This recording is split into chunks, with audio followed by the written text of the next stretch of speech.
Good afternoon. Welcome back, Chris. Welcome to University of Northern British Columbia's Global Fridays Speaker Series. I'm very pleased to be here today and acknowledge all the people who contribute to UNBC, as well as the graciousness of the First Nations people of the area for welcoming us to their traditional territories. Today's speaker is co-hosted with the Prince George branch of the Canadian International Council.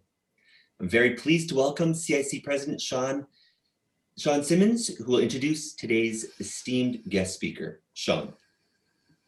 Thank you, Tristan. I really appreciate having a chance to present Chris Kilford's talk on Turkey today. As Tristan mentioned, my name is Sean Simmons, and I'm president of the newly formed branch of Canadian International Council. I think what I'll do today is just jump right into the speaker's bio. So Chris Kilford is a member of the National Board of the Canadian International Council and president of CIC Victoria.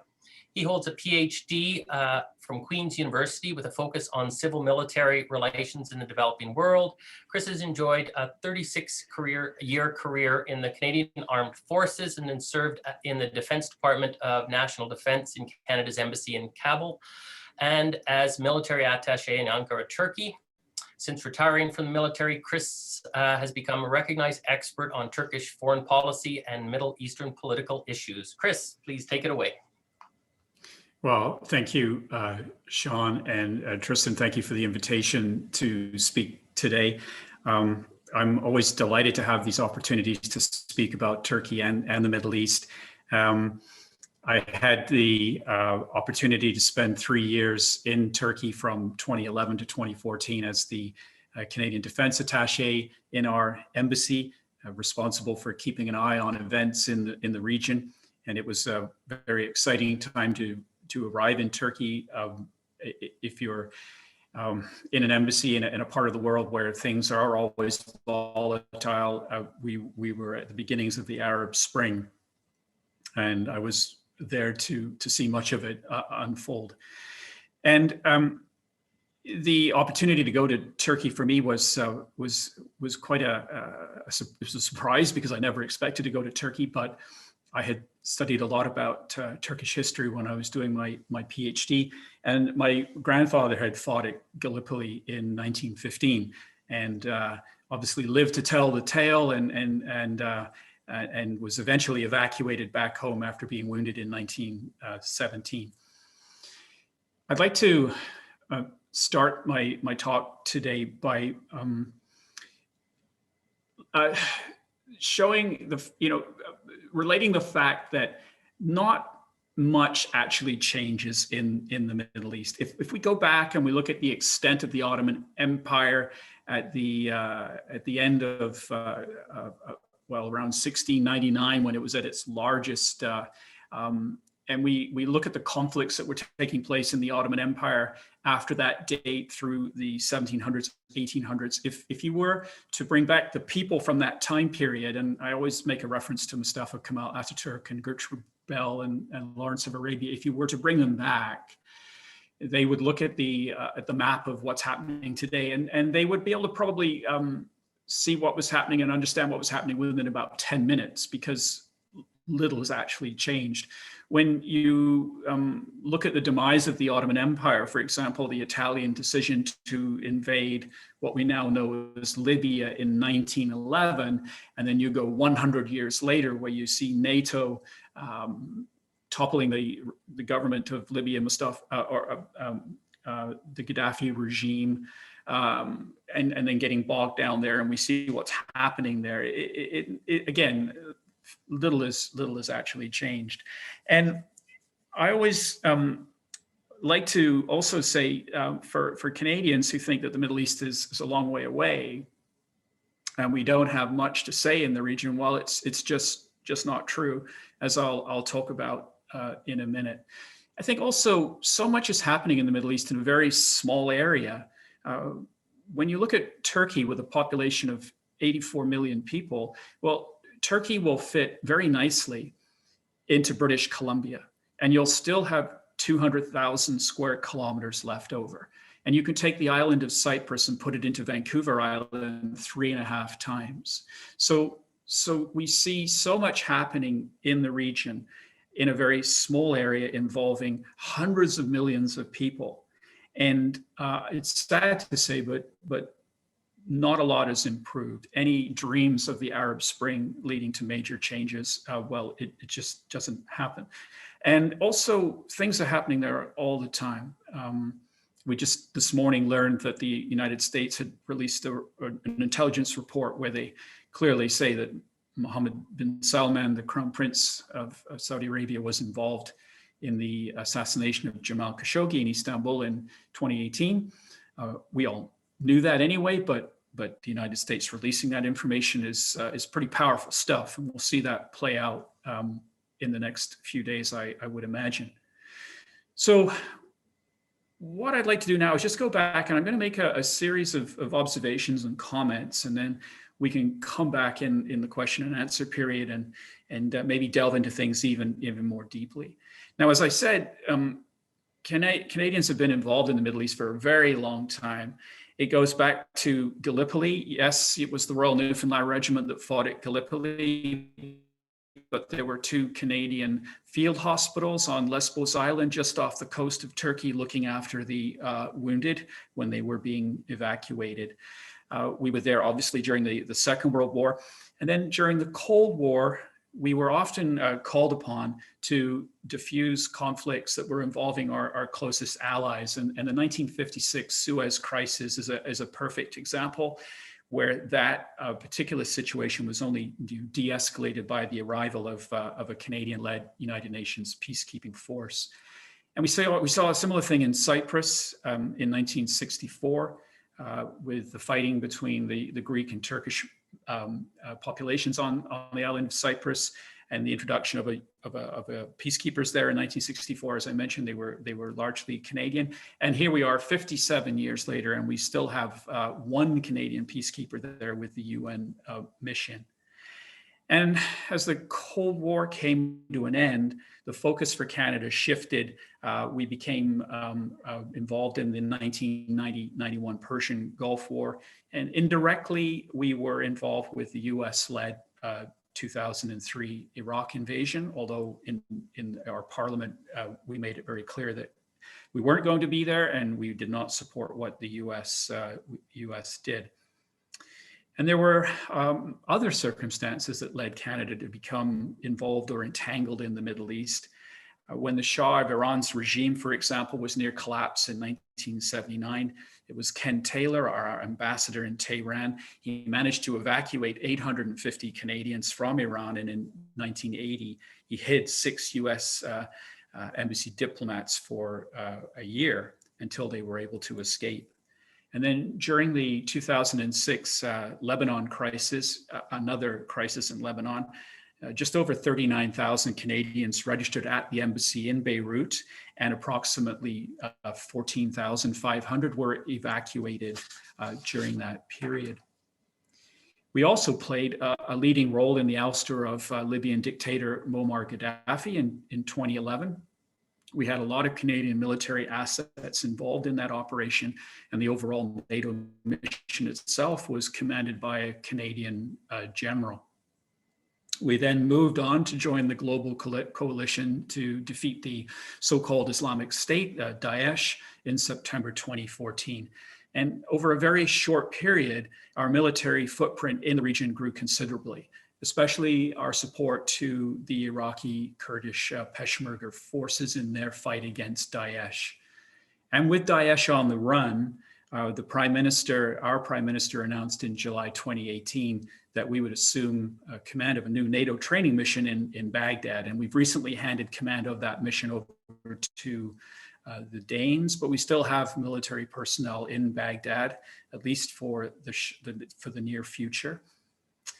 So when you look at the region, just prior to the onset of COVID-19, some 1,000 Canadian military personnel were serving across the Middle East in various missions in Iraq, the Sinai Peninsula, at our operational support hub in Kuwait, on several UN assignments, and in our embassies in the form of attaches. And the overall security situation that they are involved in remains delicate, as we know. Now, besides our defense activities in the Middle East, we've always been engaged in significant diplomatic and humanitarian assistance as well. And if you look back to the 1940s, that's when we established diplomatic relations with Turkey. And then we followed suit with most of the other countries in the region in the 1950s and the 1960s. So we've had fairly long diplomatic relations in the region. The issue, of course, that we face is when you look at indexes like Freedom House's Global Freedom Index, every country in the Middle East except for Israel is listed as partly free or not free. So in the case of Turkey, Freedom House lists Turkey as not free given, for example, not the only example, but its propensity to deal very harshly with anybody critical of the government. And we've also had significant differences with Iran and Syria that led to the severing of our diplomatic relations in 2012. And more recently, our interactions with Saudi Arabia have not always been good for a lot of reasons, but mainly focused around human rights. Now, the irony in all of this, this region that has so many challenges, is that if you look at Canada's international arms exports, and you remove the US from that equation, so look at everybody else, 70% of our international arms exports go to the Middle East. So while we're there in a humanitarian way, in a big way, we are also one of the sellers of arms in the region.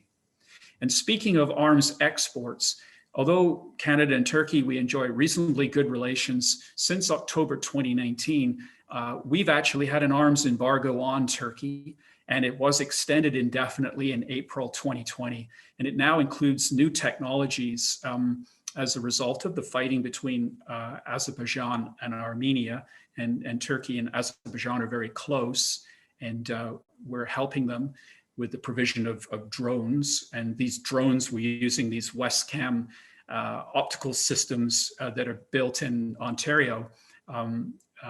Because of the fighting there and the effectiveness of the drones, the Canadian government also banned that technology as well. So you can imagine this is a little bit of a friction point between Canada and Turkey. And we also have other friction points with Turkey. And it's worth keeping in mind, that Turkey is a NATO member. We are a close ally. So besides having an arms embargo on Turkey, we've also been granting political asylum to quite a number of Turkish citizens. And this really comes about as a result of a failed military coup in July 2016 that was blamed on the followers of the Islamic cleric, the Turkish Islamic cleric, Fetullah Gülen, who actually resides in the United States. His followers, according to the government of Turkey, and I tend to follow what they say and believe what they say, the followers of Fetullah Gülen tried to overthrow the government. It failed, and of course, when you fail, something's going to happen. And as a result, there was a massive crackdown on the followers of Fetullah Gülen. And many of them fled, or those that were outside of Turkey obviously couldn't go home. So what happened was between 2017 and 2019 here in Canada, almost 4,700 Turkish citizens were granted refugee status by Canada. That's the highest number of any country in the world.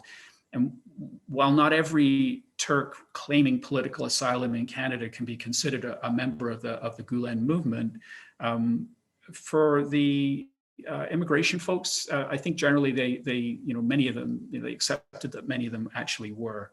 And in 2020, we've still seen more Turks being granted political asylum here in Canada. We're in 2020, 400 in the first 6 months were granted political asylum. It then got a little bit difficult because of COVID-19 and holding refugee hearings, but there are some 1,700 applications still pending in Ottawa.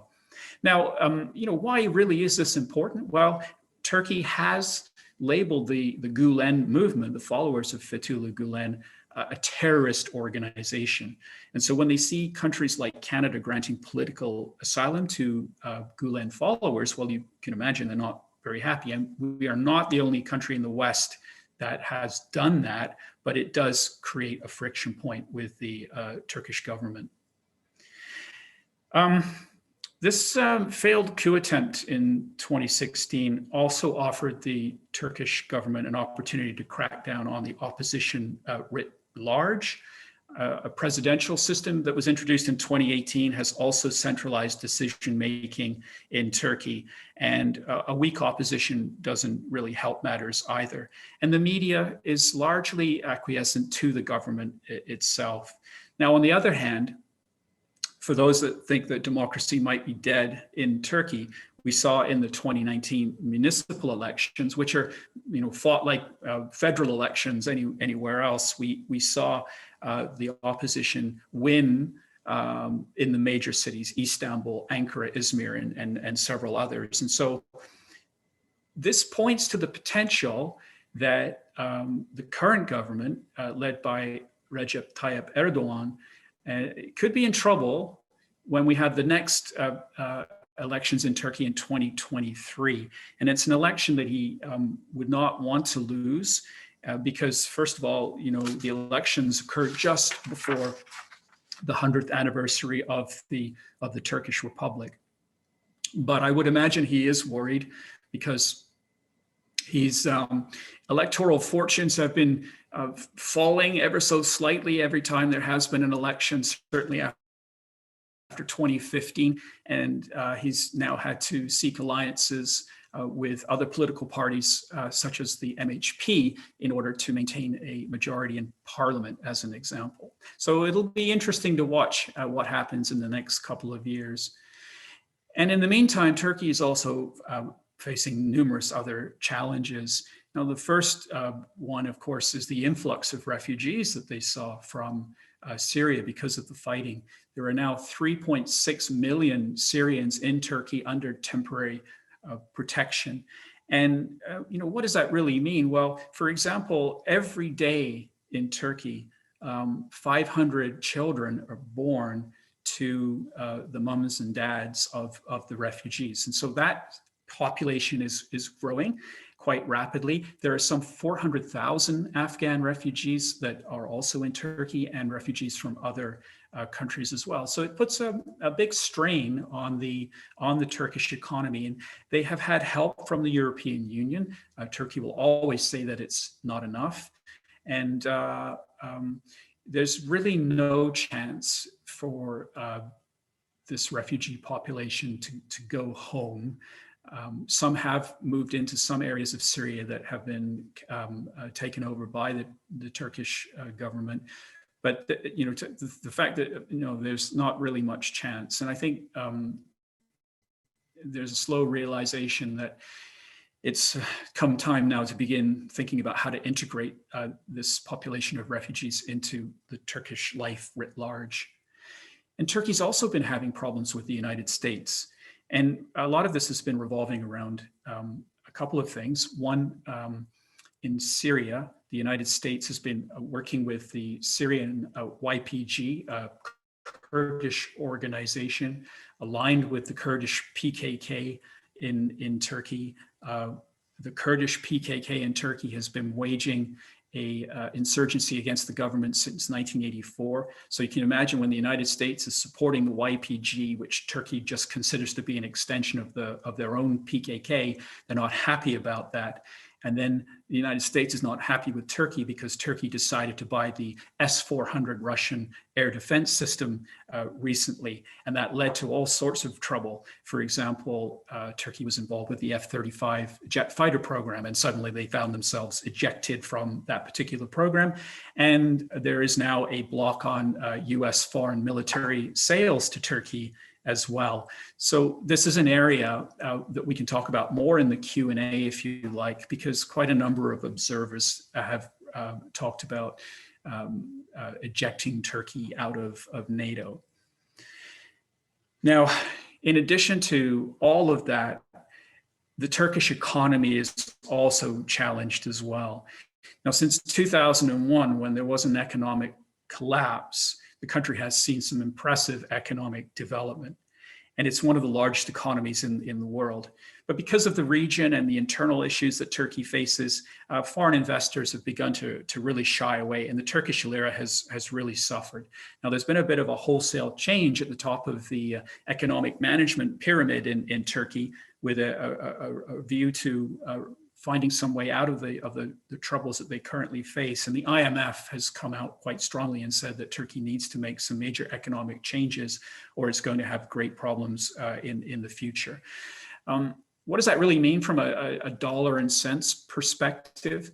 Well, when I was there in 2011, 2013, 2014, and I was recently there in November 2019, but when I first went there, it was about two and a half lira for a Canadian dollar, and now I can get six and a half lira for a Canadian dollar. It just means that if you're in Turkey and you're wanting to buy foreign goods, as an example, they're just infinitesimally more expensive. So it affects, it's bread and butter issues at the end of the day for the Turkish people. Some folks have talked about what about the European Union? Is Turkey actually going to join the European Union?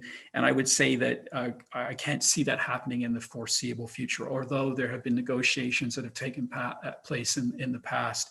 But the good news is, I suppose, if you're not going to be joining the European Union anytime soon, Turkey has had a customs union with the European Union since 1995. And it really tells when you look at Turkey's exports, for example, 56% of Turkish exports go to the European countries in general, another 7% to North America.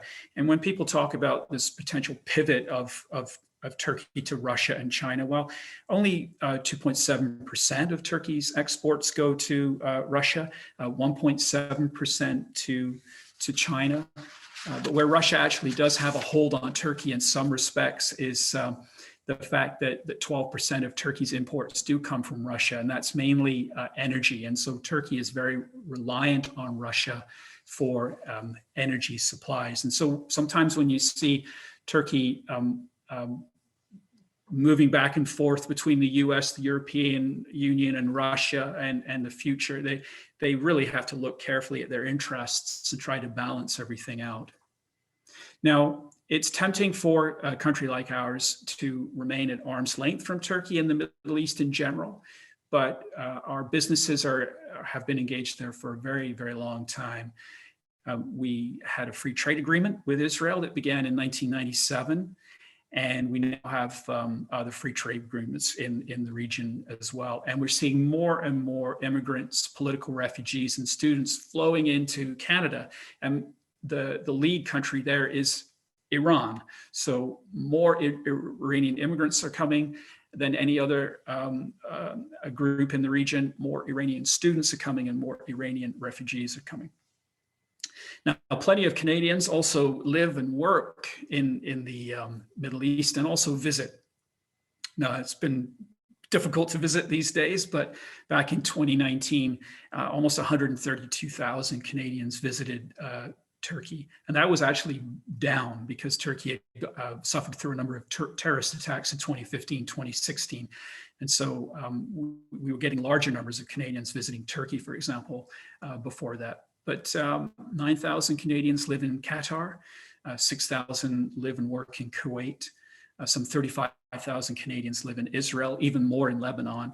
And coming the other way, we are now up to 73,000 Syrian refugees that call Canada home. So there's no escaping the relationships that we have.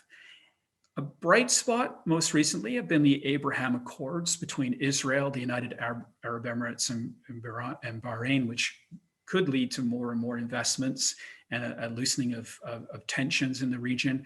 Another agreement has been signed between Morocco and Israel on economic, political, and cultural exchanges and so forth. So it's good news in some respects, but I've been looking at the latest Arab polling data that's coming out. And while we've seen these high-level agreements taking place, it's clear that the opinion on the street is not in favor of what has been happening. In fact, entirely against what has been happening. And a lot of it has to do around the issue of Palestine and Palestinian refugees, for example, and the fact that nothing is really getting resolved. And just to give you an example, I gave an example of Vancouver Island and Turkey fitting into British Columbia. If you take the Gaza Strip is 365 square kilometers, and the city of Prince George is 318 square kilometers. But the fact is there are 2 million Palestinians packed into the Gaza Strip, and it's one of the most densely populated places in the world. Another example is Salt Spring Island.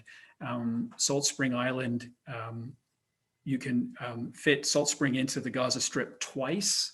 So imagine 1 million people living on Salt Spring Island, and it gives you an idea of what we're talking about. And the conditions there are not good in the Gaza Strip, as I'm sure you know. One other aspect, of course, is Daesh, the so-called Islamic State. And it looks like when it comes to it being a territory holding organization, those days are long gone. It lost its last stronghold in March 2019.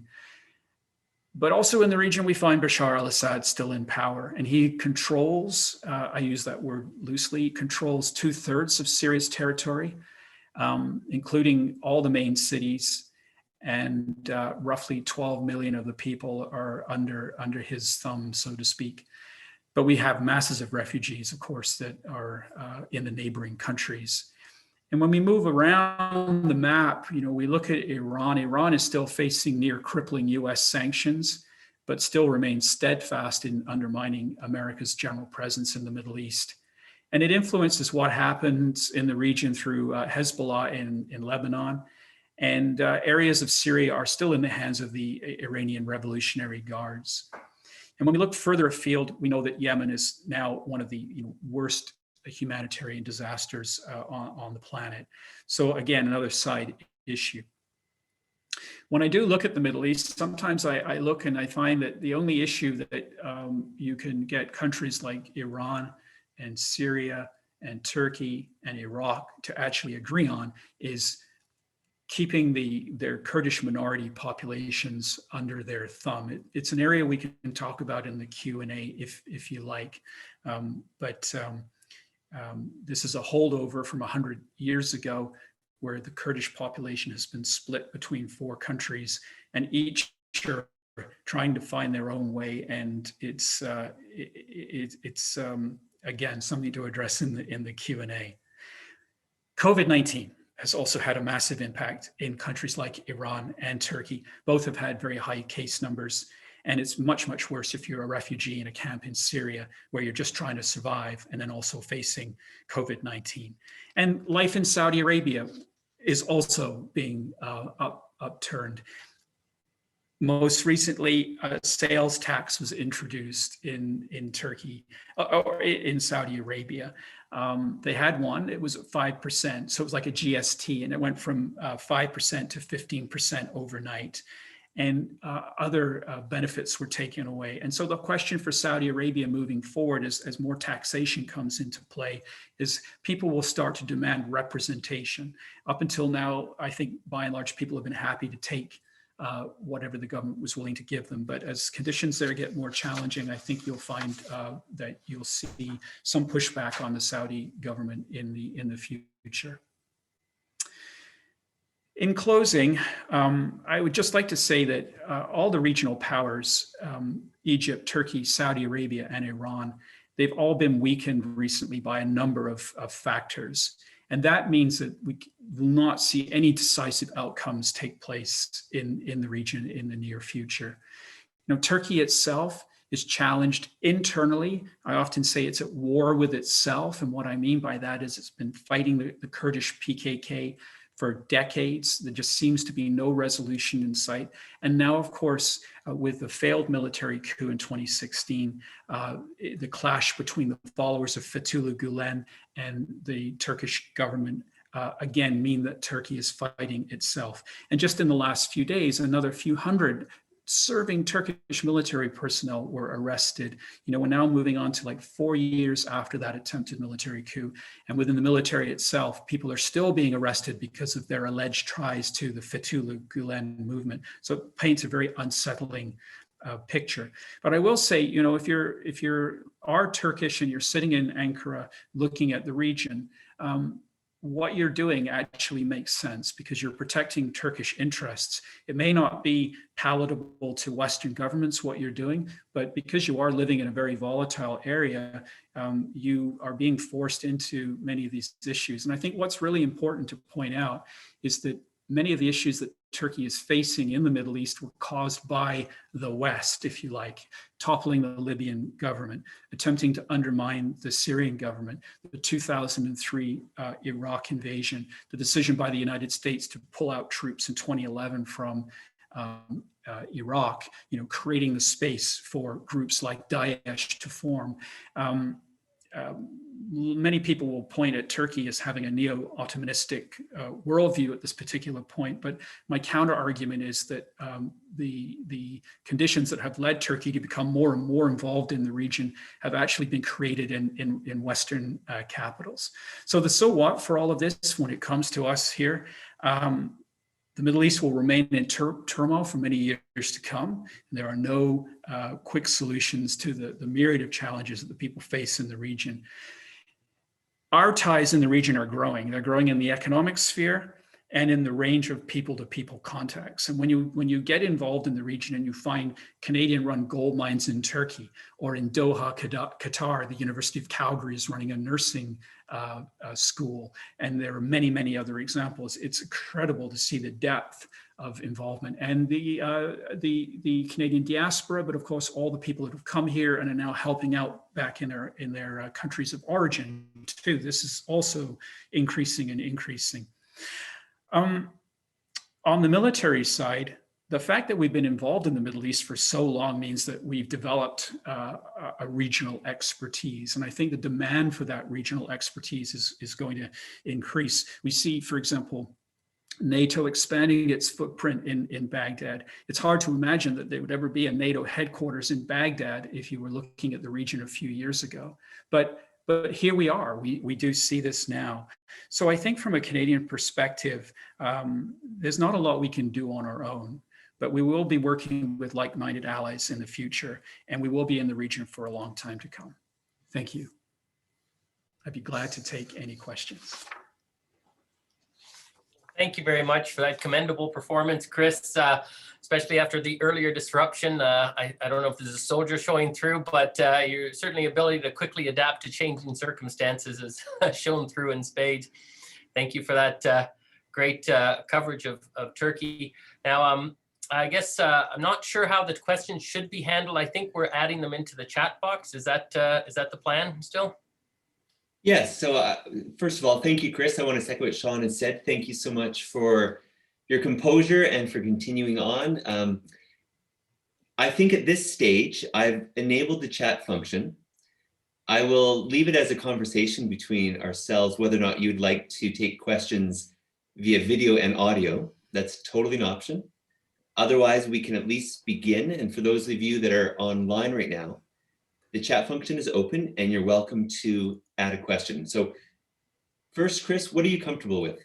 Questions? Whatever you like, folks. I can do the chat, or people can just come up and ask, and I'm good to go.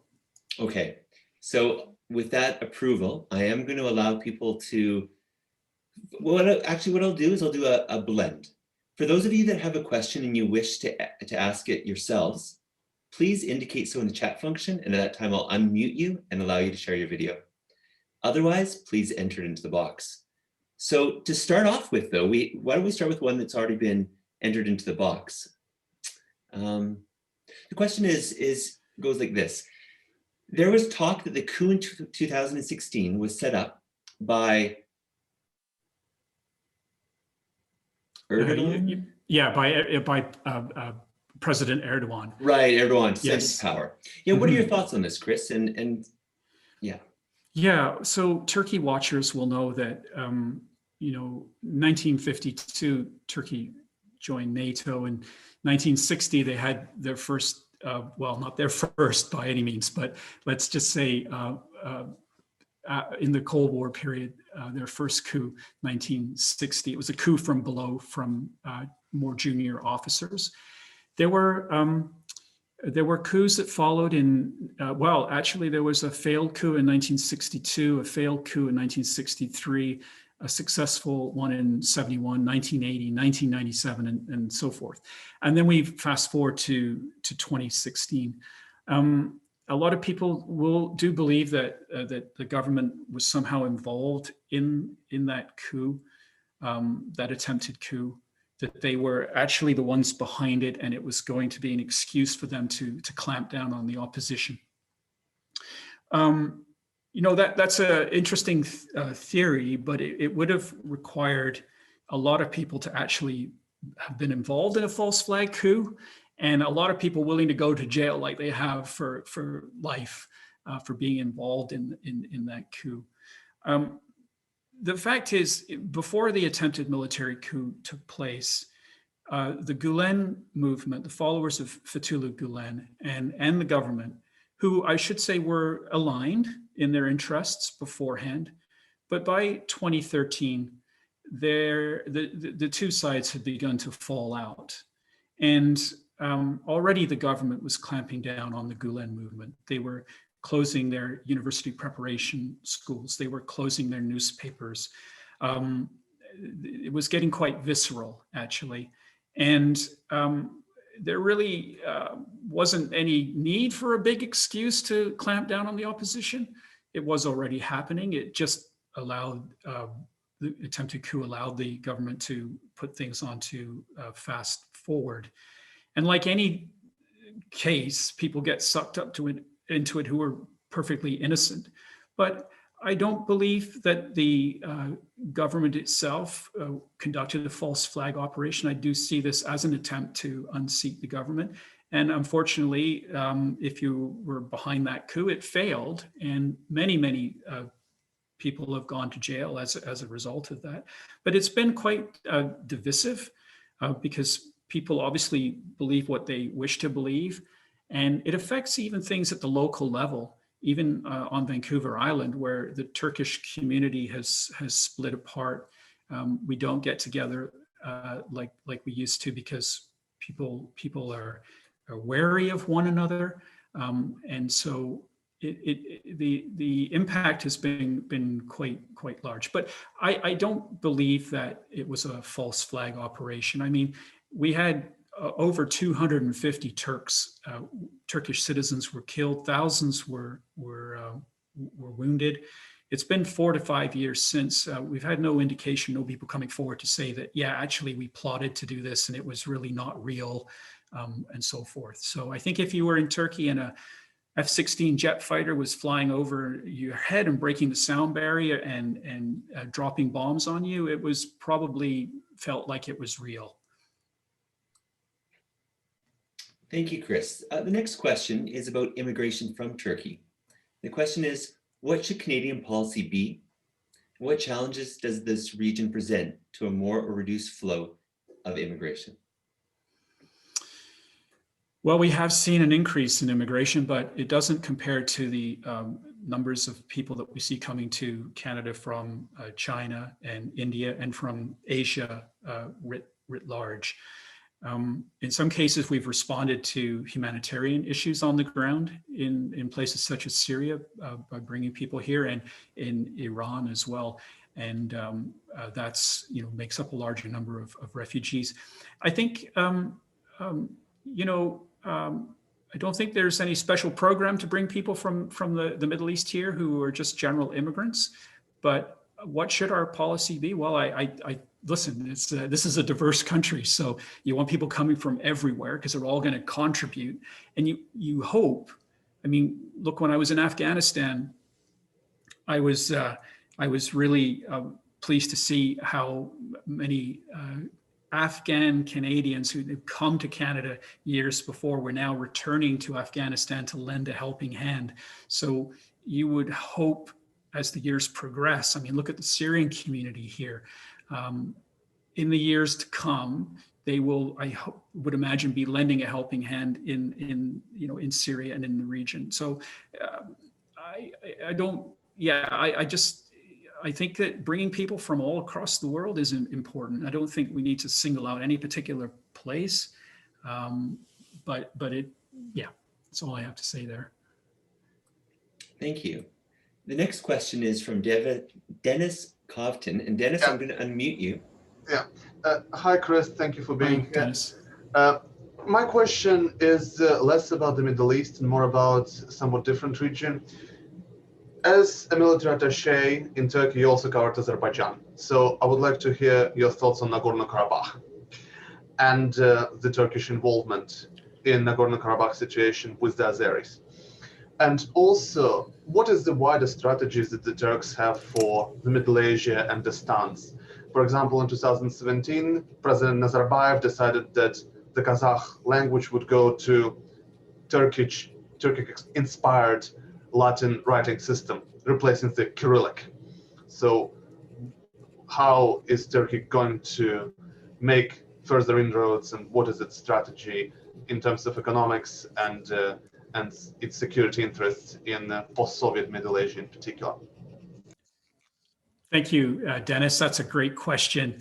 And let me do my best to answer that question. So I think if you look at Turkey during the Cold War period, they were very internally focused. It was looking after their own interests. They were not terribly involved in the Middle East. They were not terribly involved in the Balkans. They were not terribly involved in Azerbaijan or moving further afield into Central Asia. And then the Cold War came to an end. And suddenly Turkey found itself being called upon by the Central Asian republics and by countries in the Balkans with historical ties to come along and give them a hand, help them out.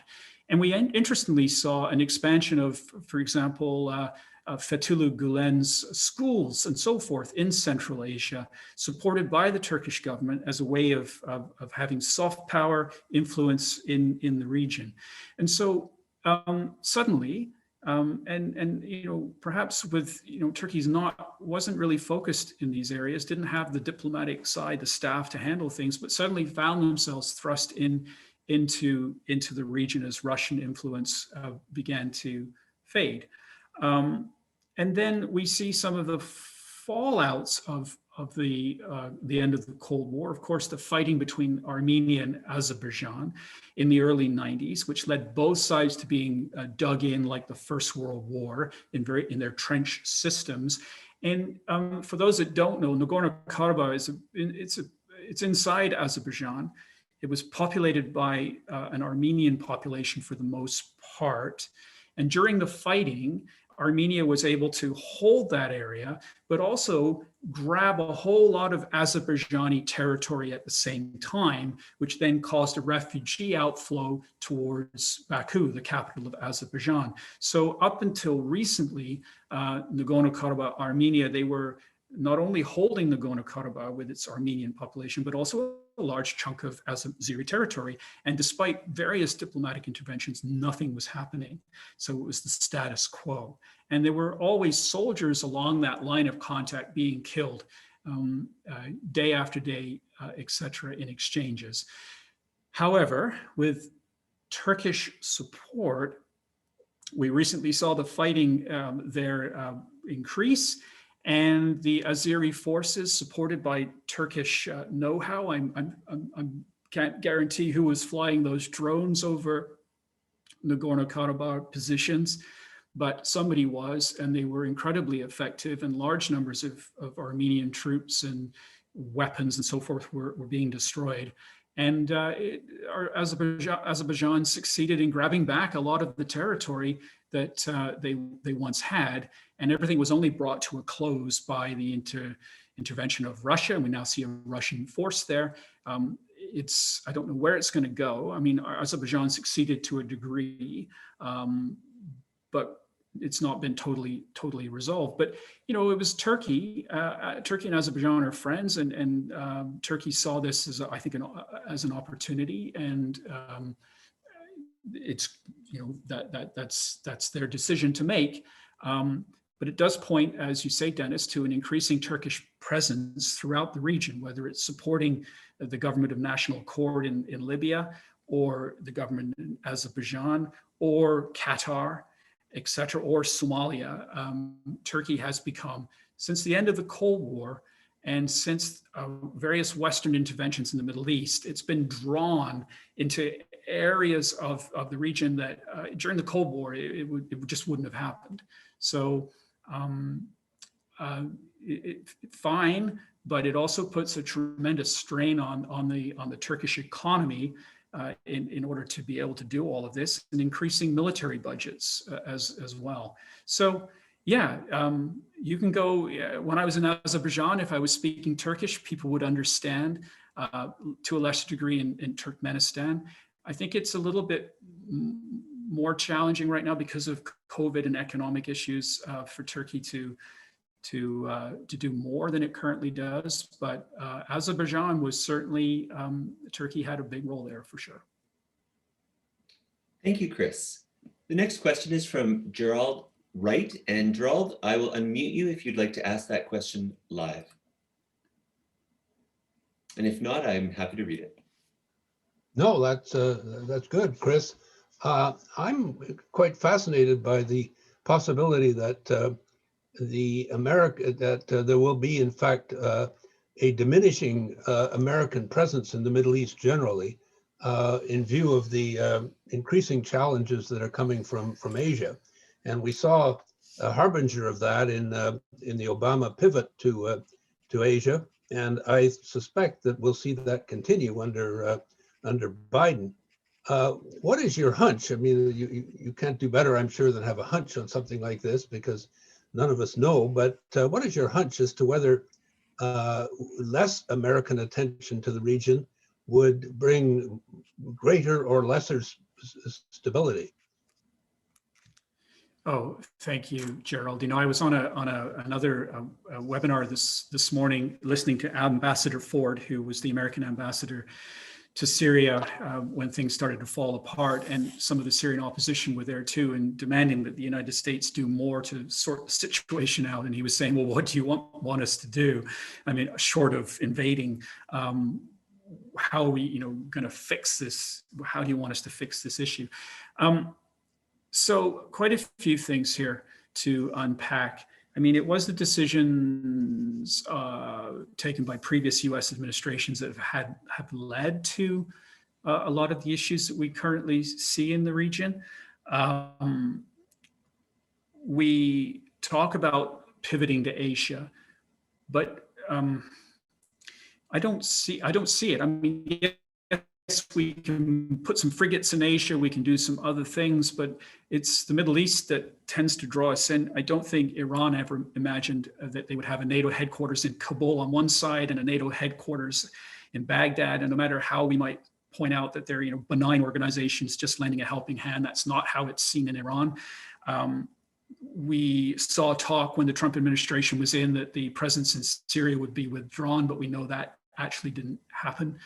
And when we do speak about reducing the presence of the United States in the region, we know full well that within the space of a few hours, the United States can come back in with massive firepower if they want. So it's a bit of a false argument that people make when they talk about, yes, we're going to reduce our presence, when you've got tens upon tens of thousands of US and other Western troops in the region. So would it have been better not to have invaded Iraq in 2003? Probably. Would it have been better not to have tried to topple Bashar al-Assad? Probably, and getting rid of Gaddafi. And I'm always baffled by the fact that we're quite happy that we see General Sisi, who's a military dictator that overthrew a democratically elected government in Egypt. Even if you don't like them, we're quite happy because it suits our interests. And so, finding rhyme or reason for some of the actions that take place, it's hard to say. What it does do, though, is it creates vacuums, and vacuums are filled by people like Daesh, and of course, Russia. Russia's always had a presence there, but have certainly been able to expand their influence because of what has happened. Will the US and other Western countries lessen their involvement in the region? They may say so, but I don't think so.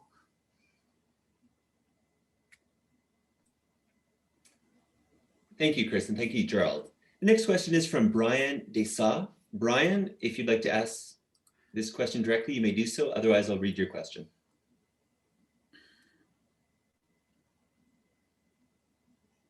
I'll proceed to read the question.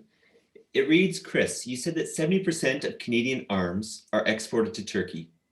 In percentage terms, that looks like a lot, but in value terms, I don't know how much it is and don't see that many Canadian arm manufacturers. Yeah, so the big contract, of course, is the $14-15 billion recent sale of the light armored vehicles to Saudi Arabia. And it's not our first sale to Saudi Arabia of light armored vehicles. We also sell smaller numbers of things like sniper rifles and whatnot in the region.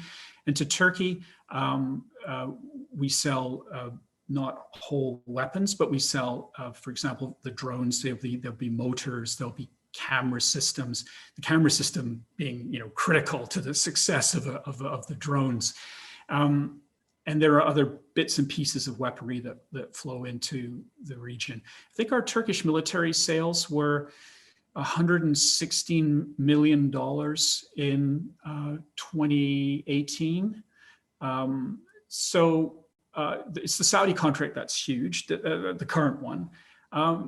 But this is big money. I mean, it may not seem like it, but for companies in Burlington or London, we're talking thousands of Canadian workers who are building these weapon systems. Now, the argument is, of course, if you don't sell weapons to someone, somebody else will, and you'll be the big loser there. But it's a question. It's a moral issue whether you want to sell weapons to countries who have poor human rights records like Saudi Arabia. We've had that discussion before. Some countries do have arms embargoes against Saudi Arabia, but that's just interestingly where the bulk of our weapon sales go internationally. Thank you, Chris. The next question is from Aaron Nevison. So Aaron, again, I'll ask you to ask that question directly. Sure. I can't actually remember what my question is now. Oh, now I'm like scrolling back up to see it because I think I've been like talking. Oh, you mentioned Turkey's growing relationship with Russia, and specifically you discussed the Turkish purchase to Russian fighter jets. How do you think that this will impact Turkey's relationship with NATO going forward into the future as Turkey begins to grow closer with Russia? Yeah, so they bought an air defense missile system recently, which of course made the United States upset. The relationship with Russia is it's an interesting one. It goes back a long time.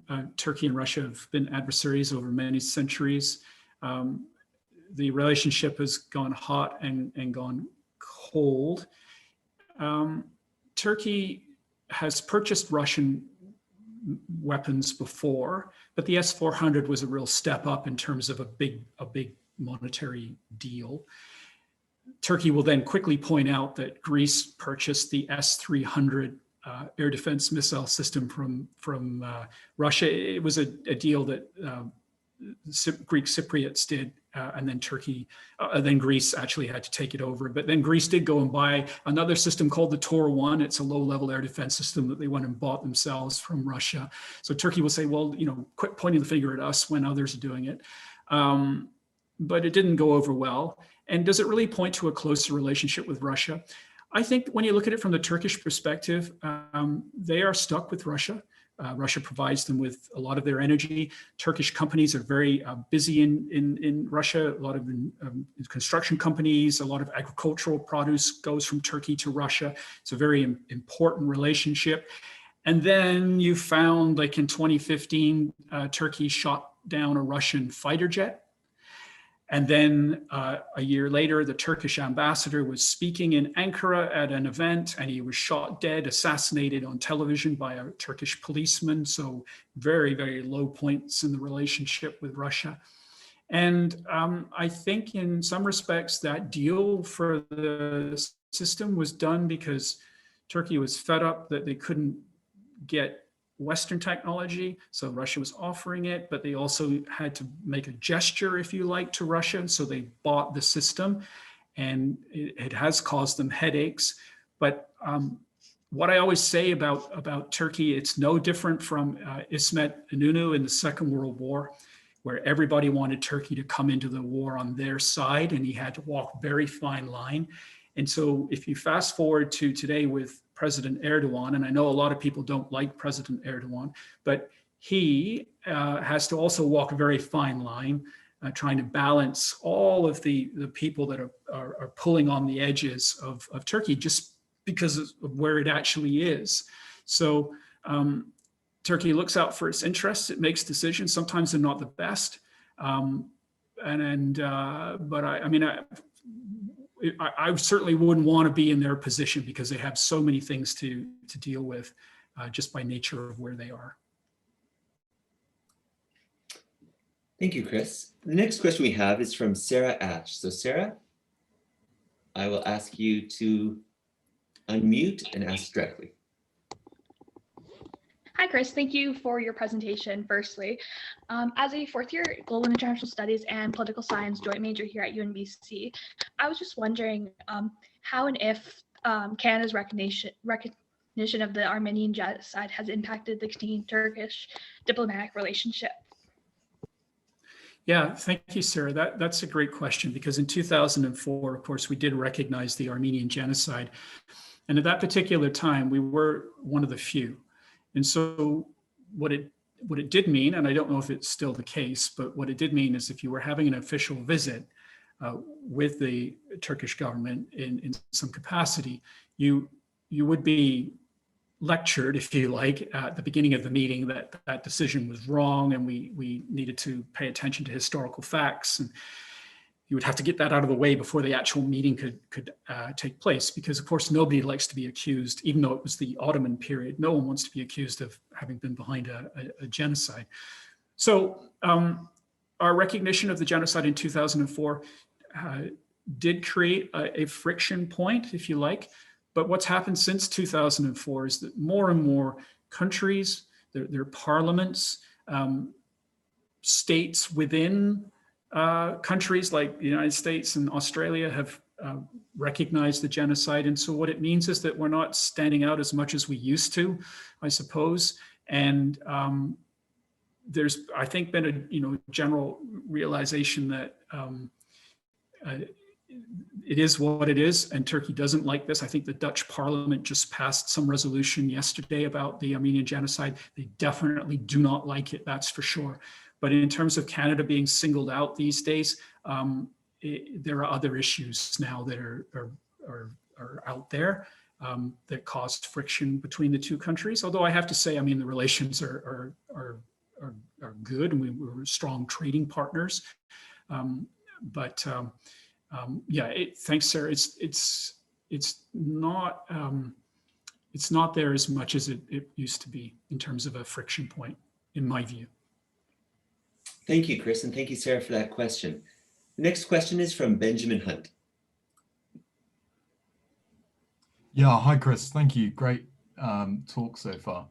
I've just got a quick question about the Balkans. So back in around sort of March 2019, Macron said that he didn't want to see the Balkans turn towards Russia and Turkey. And I think he was obviously slightly worried about Turkish sort of Islamic-based soft power in the Balkans. So do you think it's something that the West and the EU should be worried about? You know, do you think it's something that's a sort of reignition of Ottoman, history, a bit of, I guess, sort of memories of the good old days for Turkey? And do you think it's something that in their opinion, do you think it's something that the EU should be worried about? And do you reckon they're trying to rival also Russia and Saudi Arabia as prominent players in the Balkans?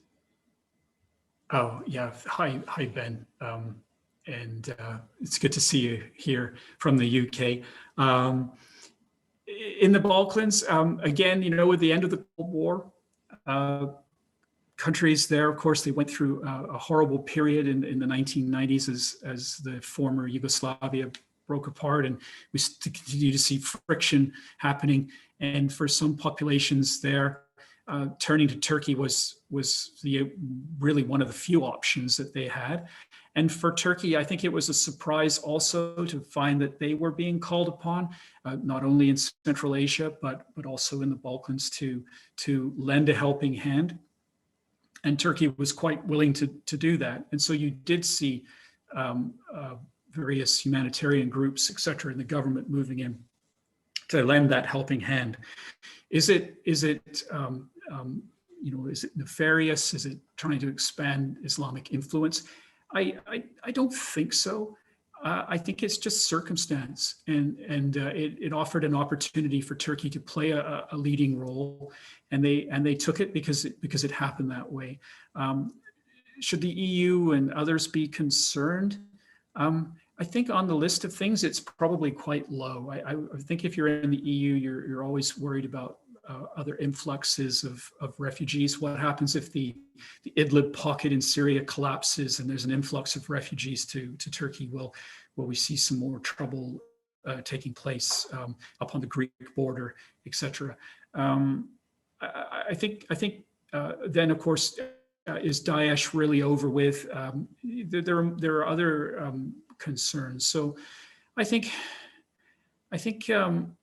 some of these things are just happening by circumstance, but there's always there's people out there that want to paint it as Turkey trying to push its Islamic, some sort of Islamic policy out to other parts. And I may be naive, I suppose, but I don't see it that way.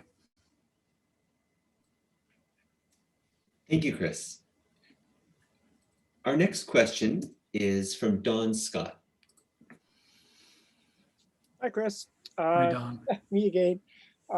Just wondering if China is moving into the bit of a void that's being created by some Western countries like Canada, putting on restrictions on sales of military equipment to Turkey. And if not China, if other nations are wondering how much they get from Iran, for example, and other countries, even Russia as well, creates an opportunity for them. I'm not, in asking this, I'm not suggesting that Canada should be sending them. I don't buy that argument that we send equipment to countries that are murdering journalists and doing various other things that are counter to human rights. But I just wonder how quickly other countries are moving in to try and fill up the vacuum. Yeah, thanks, Don.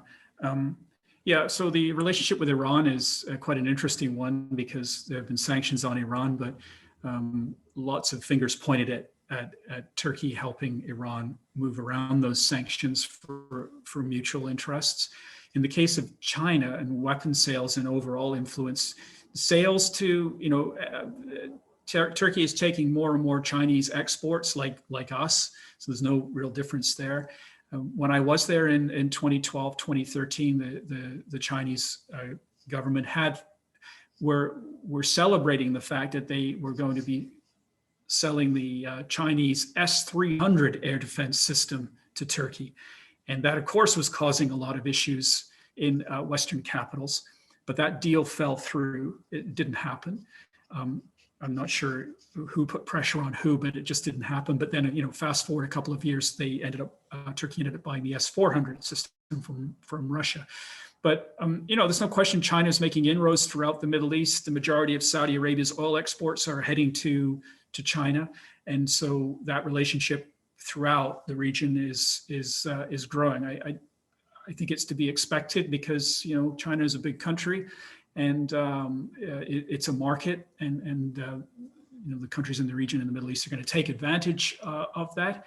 So, but like I said, there's no stepping away from the fact that if you're in Great Britain and you go to buy a dishwasher or a television set, you've got a good chance that it was built in Turkey. So that relationship with Europe isn't going to go away very, very quickly. Thank you, Don, and thank you, Chris. Our next question is from Arturo Sepulveda. Hi, Chris. Thank you for the presentation. Do you think the Sunni Shiite or Kurdish ethnic tension in Turkey will increase in the future? Thank you. Oh, Arturo, thank you. Thank you for that question. That's a really big question. Turkey is, as I'm sure many of you know, it's 99% Sunni. Iran is mostly Shiite. We then have mixtures throughout Syria and Iraq. Is there in Iraq? Yes, definitely there are tensions between the Sunni and Shia populations, and everybody tries to take advantage of that to gain one-upmanship, so to speak.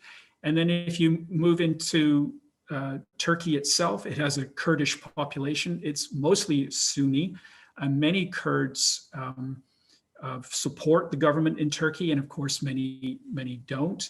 And there is that insurgency that I mentioned that's been going on since 1984.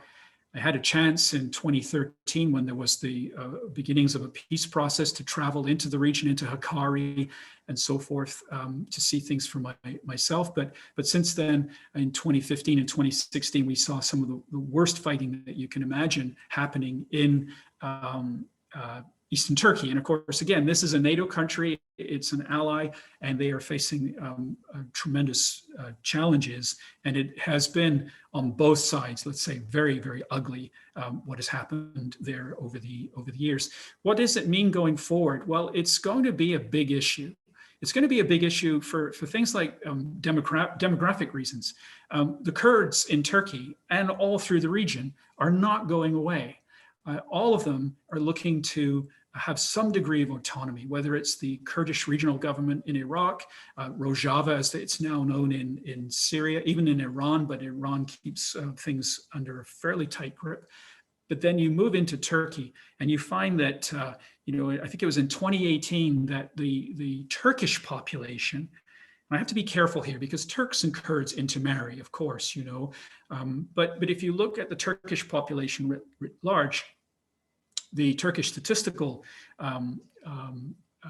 stats can for Turkey, if you like, pointed out that they had gone below replacement value, whereas in the Kurdish regions of the country, in the southeast, for example, families were still like 3.5, 3.6 children per family. So what does that mean? Well, if you've got a country with 80 million people and 15 to 20 million are of Kurdish background and they are having 3.5 children and you are below replacement at 1.98, eventually, fast forward 20 years, 40 years, 60 years, the Kurdish population is going to be much, much larger and challenging for political representation. Now, we've already seen this in 2015. We saw the Kurdish HDP party enter parliament for the very first time as a group, passing this 10% threshold they have with their proportional representational system. So we're beginning to see it. And it's not going to go away, and it will create challenges for Turkey going forward. When I was in Turkey and I would open up a newspaper, if I ever saw Canada mentioned at all, it was this relationship we have between Quebec and the rest of Canada, how we were able to bring two nations together successfully, warts and all. We know that it's not perfect, but that we might be a model for the future to look at. So people back then were already thinking about this, but it's going to be there down the road. It sits on top of Sunni Shia issues in general in Turkey. Thank you, Chris. Our next question comes from, and I apologize for my perhaps mispronunciation, but Simar Nurselik. And again, Simar, if you'd like to ask this question directly, please do so. If not, I'm happy to read and you're welcome to interject. The question, it focuses on a question about a Canadian mining company, a gold mining company. I think you can see it there in the chat function. And generally, I think the question is asking what role does this image of Canadian companies within Turkey play in Canada-Turkey relations? Yeah, I wasn't there when this particular incident happened, but we have gold mining companies in Gallipoli, in that area, And it wasn't that long ago that you saw Turkish citizens holding up signs basically saying, you know, go home Canada, because we were cutting down trees, we were polluting. And this has been an issue elsewhere in the world with Canadian companies, and I would imagine with other countries, companies and so forth. Very, very unhappy with Canada. But as far as I know, there was no resolution. And unfortunately, if you like, I mean, if you're an environmentalist, I certainly consider myself to be very interested in the environment. But other issues in the region mean that these particular issues, especially with the Canadian gold mining issue, they fade away. For the local people, of course not. But in the newspapers, something else replaces what has just been happening, and usually something quite horrible. So yes, our reputation took a huge impact in Turkey over the gold mining issue. Thank you, Chris. I have an email question from Peter Benoit, and I'm going to paraphrase it. Peter's interested in your perspective on the recent US events in Syria. I believe he's referring to the recent airstrikes. And where does Turkey-Canada relations play in that? And he notes that with Canada and Turkey, NATO allies. So I'm trying to paraphrase. I think he's wants your perspective on what's happening currently with the US interjection in Syria, and if Turkey has a role in that. Okay, so yes, I mean, the US did launch some airstrikes against positions in reprisal for some recent rocket attacks. And this is an ongoing thing, and we see it all the time. We see Israeli fighter jets entering Syrian airspace to destroy Hezbollah targets or Iranian targets. It's not new, and it will carry on. And it does speak to the overall instability in the region. As for us in this particular case, we're bystanders. We are there on the ground, so we don't want this sort of thing to happen because it's about your own force protection. But we also go in as a Canadian military, for example, understanding that these are the issues that we're facing. So yeah, it will carry on, Tristan. No one in that region is going anywhere. And we've almost come to a status quo. The only thing that I could see causing great consternation is if Russia and the Syrian government decide that they want to pressure the Idlib pocket, where the last bits of the Syrian opposition are on Syrian territory. And there are probably 1 million people at least there, parked up against the Turkish border. And if there is some kind of action there, there will be an influx of people into Turkey, and it will be a challenge. Thank you, Chris. It looks like we're coming to the end of the questions. There's one final, it could be the final unless somebody wants to continue. But the question is, where do you get your news to keep up to date with Canada-Turkey relations? And in particular, do you have any advice for someone who's interested in this topic on where they can keep up to date? Yeah, well, I start most days looking at a couple of websites like Aval. I look at the Daily Sabah, which is a pro-government newspaper. I look at sites like Syria Sana and Iran's Press TV, their internet site. Yes, they are biased, but of course everybody's biased, but that's how you start to try to paint yourself a picture. There are commentators, Metin Gürçan, I look at what he has to say. And then I guess, speaking personally, I find my own strength in the region comes from having studied the history, because I don't, and you can apply this to any region, but you really can't get a feel for what is happening and look at the longer game unless you understand the historical interconnectedness in the region. Ben mentioned the Balkans. The Ottoman presence there probably wasn't one of the the happiest periods for the people in that region, which I mentioned. There were terrific fights that took place with the fighting, the Balkan Wars, Bulgaria, Albania, fighting in Macedonia. It was that period. There were very, very difficult times in that particular period. And so when people sometimes see the Turkish government showing up, they're very, very wary about where that might go. But yeah, so it's an interesting area. It's an interesting region. We'll be there for a long time. Thank you for that, Chris. I think just your presence here today has really thrilled so many people. And on behalf of the University of Northern British Columbia and the Global Fridays Committee, I want to extend just a great appreciation.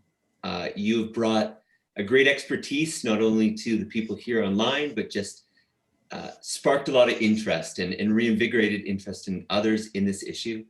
So thank you so much. We are very proud to be able to have someone as esteemed as yourself with us today. I'd like to pass it on to the CIC President Sean Simons to also pass his thank yous. Thank you very much, Tristan. And Chris, greatly appreciate the wealth of experience you've shared with us today. It's certainly eye-opening, certainly from our perspective here based in Prince George, to be able to tap into the wealth of experience that you've both lived as well as studied in the region. So thank you very much. And certainly a special thanks to you as well personally for all the help you've done to help really establish CIC Prince George as a branch and help get us the speakers, as well as providing your expertise on this event as well. And welcome to Prince George. When COVID finally passes and we can travel again, please come to Prince George. Happy to tour you around and make introductions to everyone I can here. I'm sure everyone would be interested to finally do maybe politics in the pub and go and have a beer with you. Sounds great. Thank you, everybody. It was good fun. Thank you, everyone, for joining us today. Thank you, Dr. Chris Kilford. Thank you, Sean Simons. It's a pleasure. I wish everybody a wonderful day and welcome to the upcoming Global Fridays seminars. Thank you.